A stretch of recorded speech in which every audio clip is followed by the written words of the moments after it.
Why is it that life can look successful on the outside but still feel out of balance at home?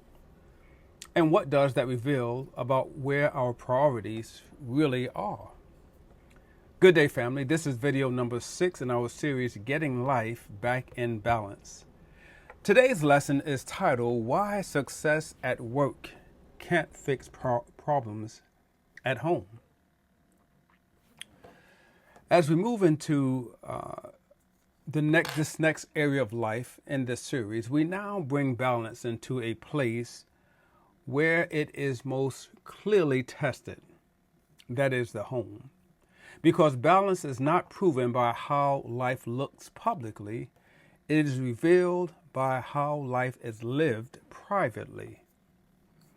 What happens at home often tells the truth about what is actually in order. Let's see if we can find some biblical grounding dealing with the home. Paul writes that a man must manage his own household well. 1 Timothy 3, verses 4 and 5. That instruction is not just for leadership, it reflects a broader principle.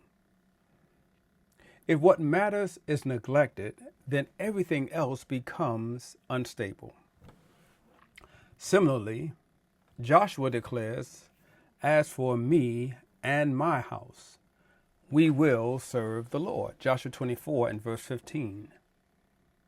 That is a statement of priority and not convenience. The home is not separate from spiritual life. It is central to it. Unfortunately, at times this is hard in what some call real life. The home is often where imbalance is most easily overlooked because responsibilities are high, expectations are constant, and time feels limited. We can become very disciplined and outside the home and very distracted within the home. Think about it. A man can show up early, meet every deadline, and give his full attention in a meeting. Then he comes home, and that same discipline does not carry through the front door. He's present in the room, but his attention is somewhere else. I'm guilty. Work gets focus, responsibilities get energy, but the home gets what is left over. And that is not intentional, but that is common. Let's consider a core truth for today's lesson. A life that is out of balance at home is not truly in balance anywhere. Because what is most important is underinvested, the home. What is the danger of compartmentalization? It is easy to separate life into categories. Faith here, work there, home somewhere in between. But Scripture does not divide life that way. Colossians remind us that whatever we do, we are to do it in the name of the Lord. Colossians 3 and verse 17. That includes how we live at home. In practice, that means that patience you show to a client is the same patience, if not more, that our families deserve. The discipline you bring to a project is the same discipline, if not more, that our household needs. Balance requires integration, not separation. Why does this matter? Well, neglecting the home creates long-term imbalance.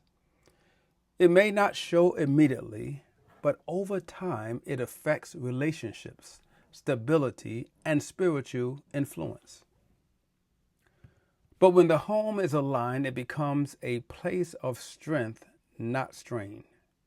Psalms 128 describes a life where fear of the Lord leads to blessings within the household. Psalms 128 verses 1 through 3.